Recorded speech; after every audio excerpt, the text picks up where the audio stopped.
An ordinary shift for a police officer. This case came in as just another burglary. This is an offence we have seen quite a lot of. Can quickly take an extraordinary turn. It's gone from 0 to 100 in no time at all. A routine case Just thought we were picking up someone who's maybe just a bit drunk and disorderly. can suddenly spiral into a serious incident. I need to arrest you on suspicion of murder. The more I dig, the more I find. How big was this case going to get? He has started a fire, he's done it deliberately and used some kind of fuel to get that fire going. Sometimes the most minor crimes It's really important that we get hold of him as quickly as possible and get him off the street. can crack major cases.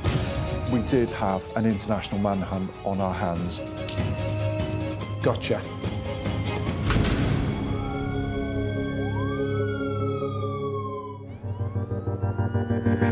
Today on Big Little Crimes.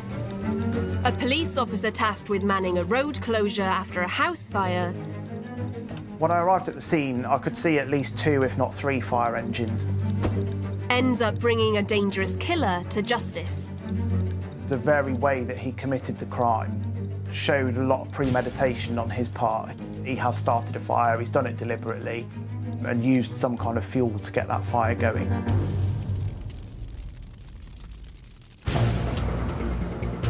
But first, The side door had been kicked so hard it had actually split and the hinges at the bottom of the door had come off. what starts as a one-off house burglary You could see on the glass shelves there were dust rings where items were, but are no longer there. ends up uncovering almost a decade's worth of crimes. Has someone been stealing these artefacts for a number of years and then selling them gradually piece by piece by piece?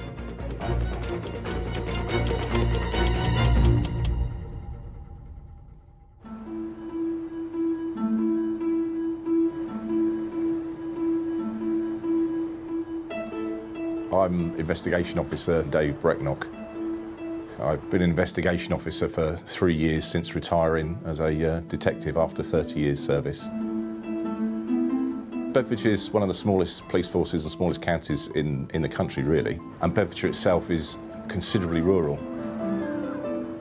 On shift one morning, Dave is drafted in to investigate a burglary at a farm in a small Bedfordshire village a few weeks earlier.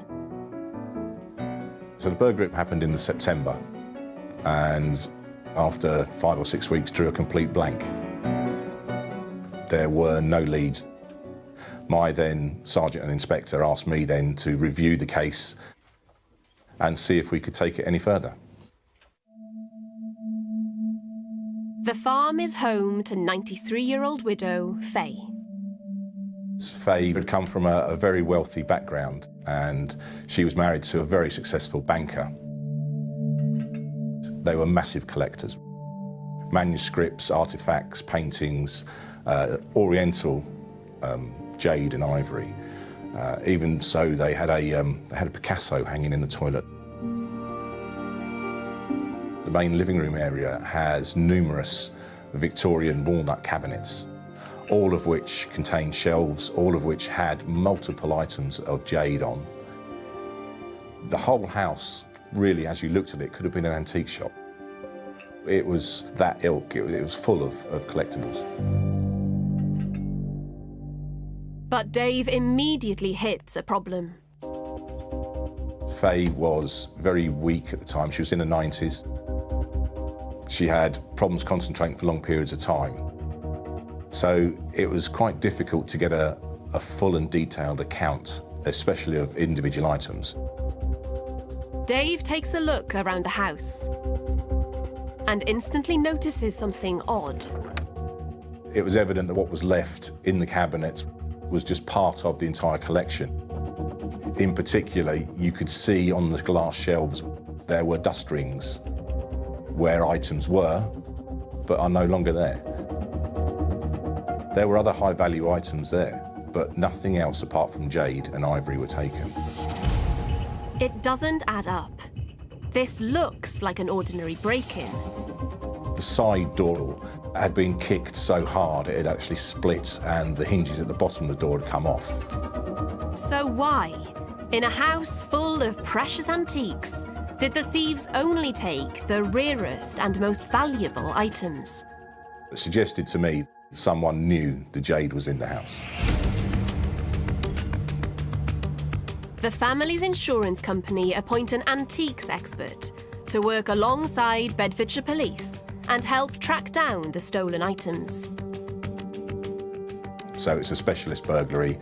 It's going to be hard to dispose of that type of property unless you know where you can get rid of it. If it's going through the illegal black market, that side of things, the value is going to be so greatly reduced that it doesn't really work out. The items that were taken could only have been sold at a major auction house. She had access to previous auction catalogues throughout the major auction houses in London. The expert starts by trawling the auction catalogues, and it's not long before they start getting matches. They basically identified that some items from the burglary had been sold.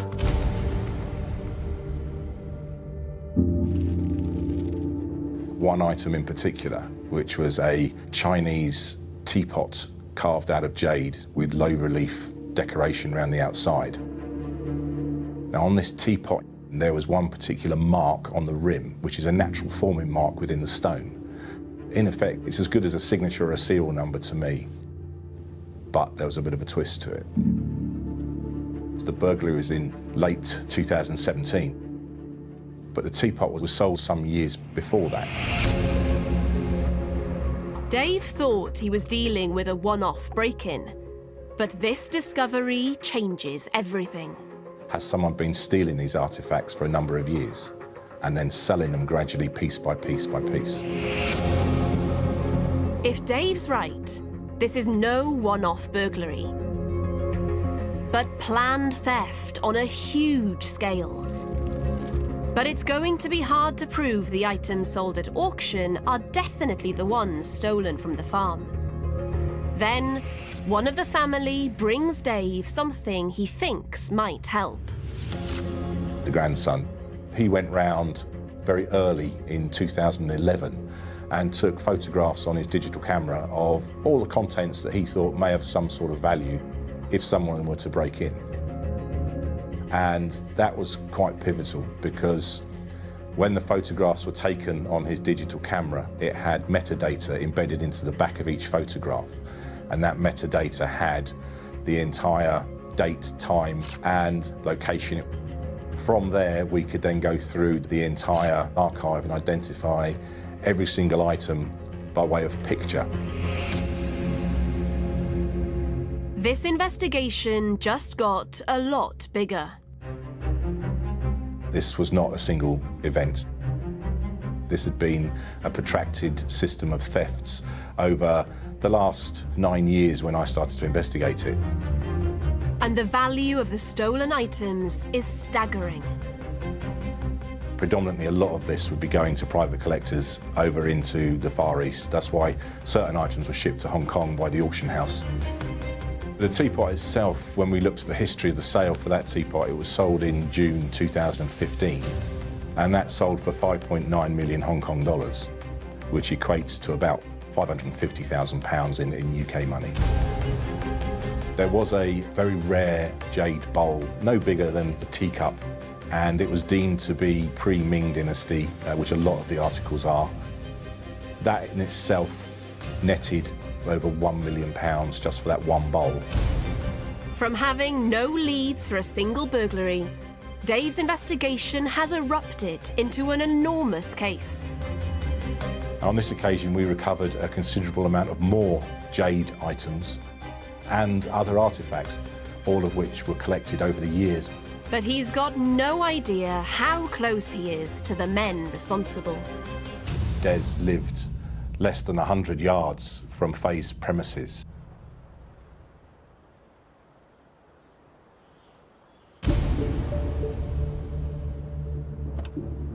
Our next case today is proof that even when police officers take on routine tasks, They must always be ready to stop dangerous criminals in their tracks.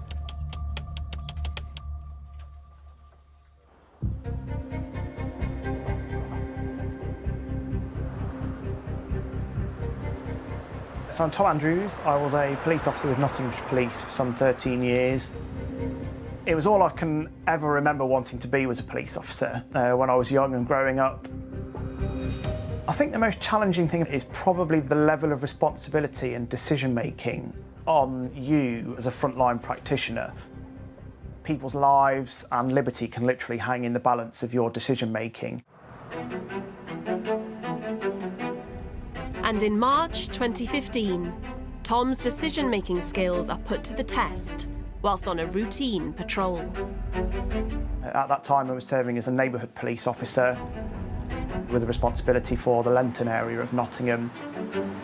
It was a typical midweek day, sort of mid-afternoon, at which point I received a request over my radio from the police control room from the fire brigade.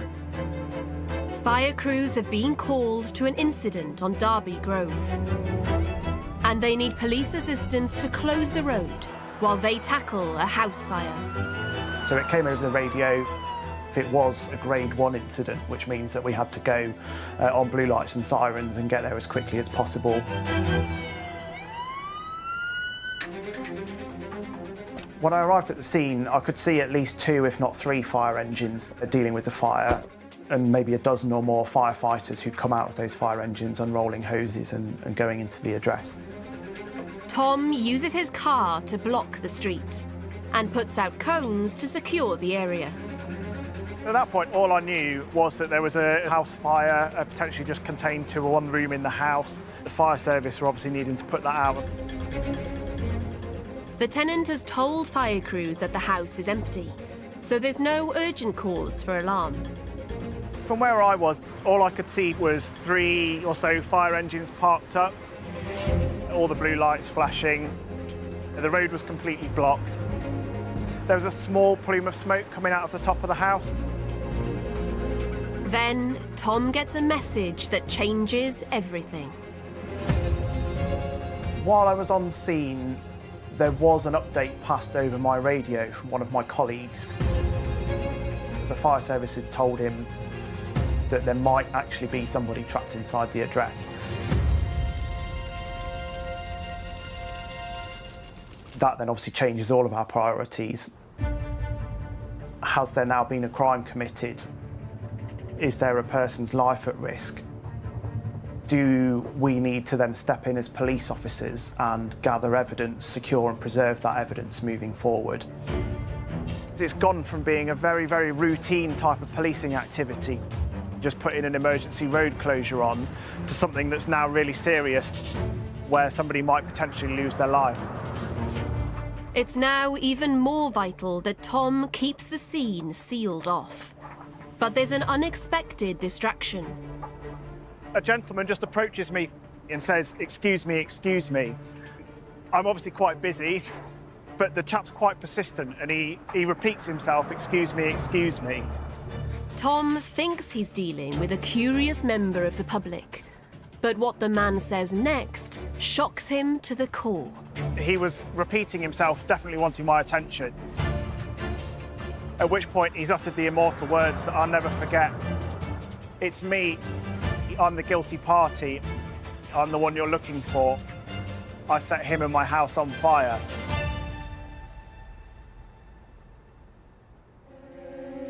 It's a serious claim. Arson and attempted murder. Tom doesn't quite know what to make of it. As a police officer, you encounter a lot of people with perhaps mental health conditions and various other reasons that they might want to interact with the police.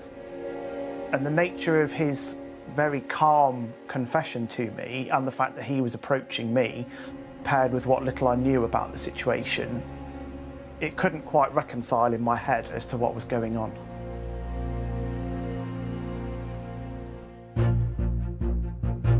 The man is Siku Sumare, a tenant living in the house where the fire has broken out. It was him that had rung 999 and told the fire service that there was a house fire.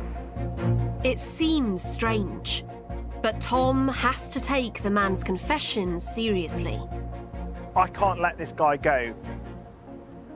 I made the decision to arrest him at that point on suspicion of arson with intent to endanger life. So I put the handcuffs on him and I put him in the back of my police car. Soumare is eerily calm. But then another update from the fire crew backs up his terrifying admission. I was getting updates from my colleague via the police radio in my earpiece saying that the fire service had discovered somebody inside the address who was very, very badly burned and looked like they were in a very critical condition to the point that they might not actually make it.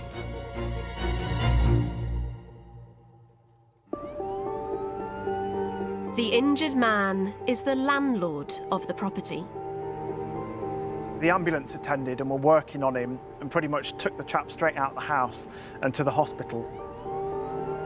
Tom realises he's dealing with a serious crime. It's crucial he gathers evidence as soon as possible. It was important to me to capture what he told me in his confession at the side of the road. I made a note of it in my police pocket notebook and presented it to him, which he duly signed. So throughout the process, he was really calm. I couldn't understand how somebody that had just set a house and a person on fire could be so calm and casual in the way that he was talking to me. And there's something else Tom thinks could be important. I could notice a really, really strong smell of petrol or some other kind of fuel coming off his clothing, which added further credence to his story.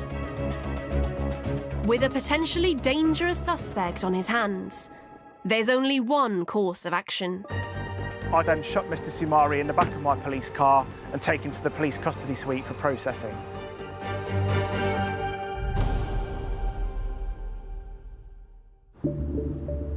It was there that I met some of the detectives who had been assigned to the case as soon as it had been discovered that the fire had been set deliberately and there was a seriously injured person involved. I then seized his clothes, obviously because of the smell of petrol, and sent off for forensics, processing and analysis and things. And then I went for a debrief with the detectives to explain what he'd said to me at the scene and to pass that information on to them. Then Tom gets some news that escalates everything. I got the update over the radio from my colleague at the hospital that unfortunately the landlord had succumbed to his injuries and passed away. It was at that point that I then turned to Mr. Soumare and told him that he was further under arrest for the murder of the landlord.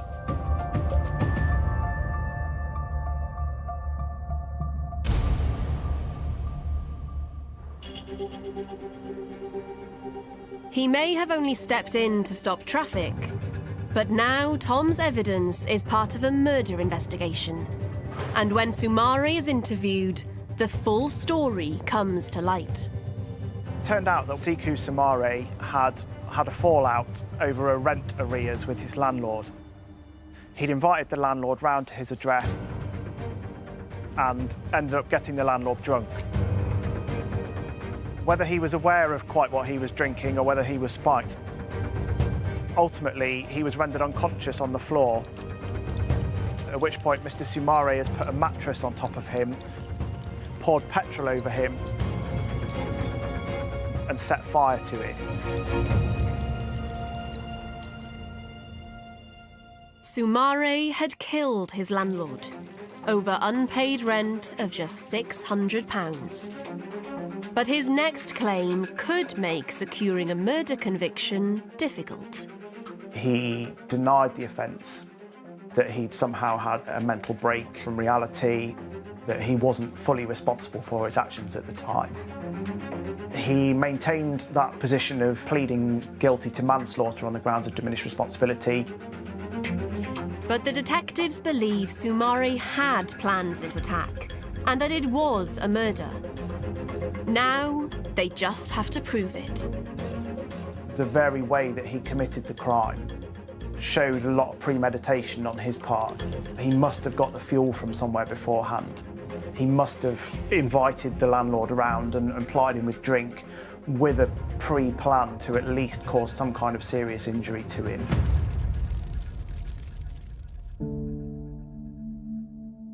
Luckily, Tom had the presence of mind to seize Soumare's petrol-soaked clothes on the day. This could now be vital evidence in securing a murder conviction. In line with his confession that he has started a fire, he's done it deliberately, and used some kind of fuel to get that fire going. In a final twist, just before the trial starts, Soumare changes his plea to guilty. He's sentenced to life imprisonment, serving a minimum of 26 years. For Tom, it's the right result. My feelings are that he couldn't possibly have escaped being convicted of murder. But one thing still preys on his mind. I don't know, and probably will never know, quite what made Sekou Soumare come up and confess to me up at the scene. Whether he had an overwhelmingly guilty conscience about what he'd done, or whether he just knew that he couldn't get away with it and decided that he wanted to face justice there and then. But ultimately, he told me that he did it, and I arrested a murderer.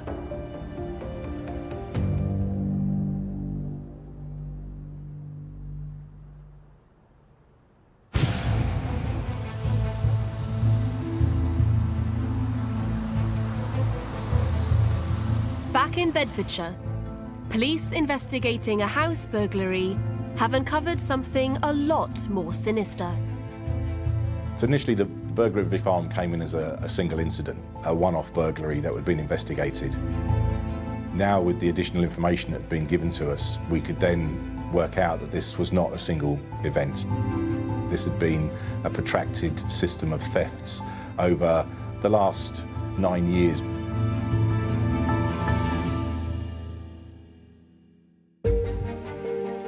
Now, Dave needs to figure out who has been selling these items at auction. The auction house in question has everything archived. The entire history of their sales is on their systems. So once we managed to find the account that had sold that teapot, we could then start looking at everything else. And when police get the names of the people who hold the accounts at the auction house, things fall into place. Des and Gary Pickersgill, which is father and son. 84-year-old Des lives just down the road from the farm and has a long connection with the family. Des would often offer to do odd jobs, as in cut the grass and things like this. He wasn't by trade a gardener, so it was an ad hoc thing.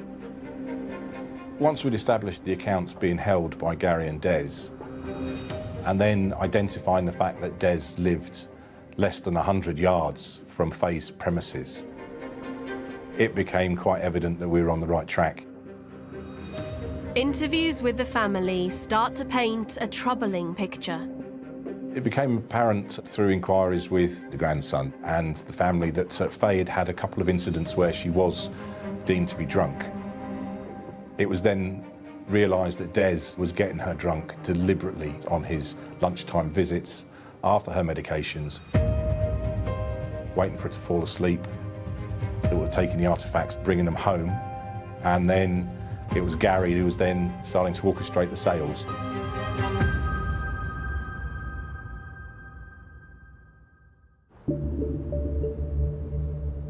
When police investigate Des and Gary's finances, the evidence is damning.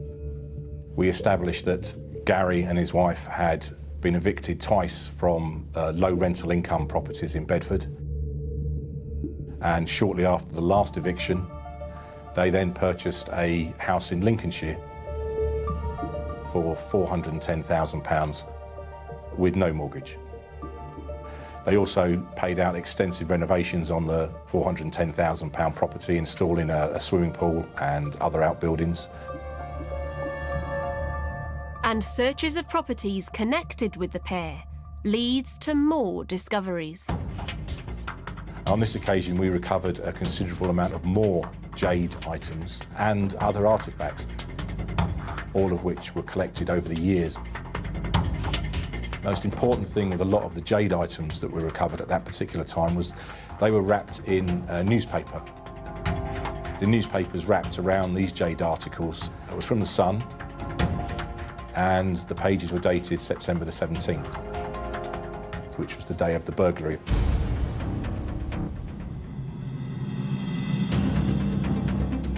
With the evidence gathered, Dave has enough to bring father and son before the courts, as well as 3 others that police discovered were involved.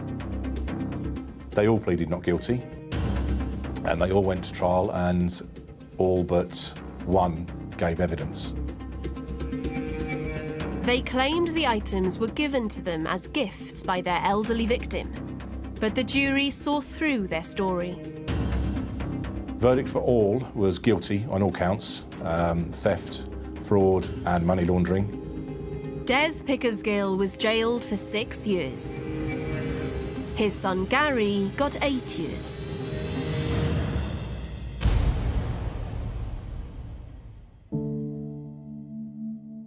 They just completely took advantage of a vulnerable old lady to the tune of, eventually, over £1.7 million. In actual fact, the loss probably was far more like £2.5 to £3 million, because Gary and Des didn't have any knowledge whatsoever of what they were selling. They were taking one article of a pair. A pair of carved birds could come in at £30,000 to £40,000.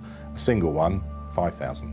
So it made a massive difference to the values of what the Pickersgills actually earned from their crime to what they could have earned if they had some knowledge.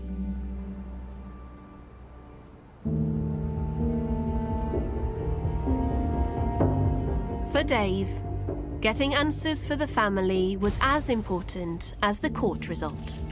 Getting a custodial sentence for them doesn't only give you a sense of pride, but it gives you a sense of doing the job.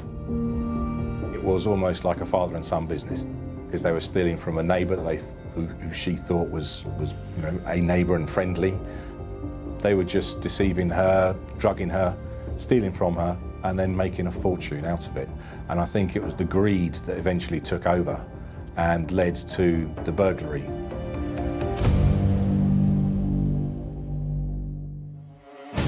Next time on Big Little Crimes, a report of a speeding motorist escalates rapidly. He actually makes specific threats. He's going to kill him, he's going to kill his wife, he's going to kill his family. And in a sleepy town near Durham, police searching for an unlicensed gun You're under arrest, OK? On suspicion of possessing ammunition. find more than they bargained for. I didn't have any idea about the amount of weapons that he would have in his house. You start to think the house is a death trap.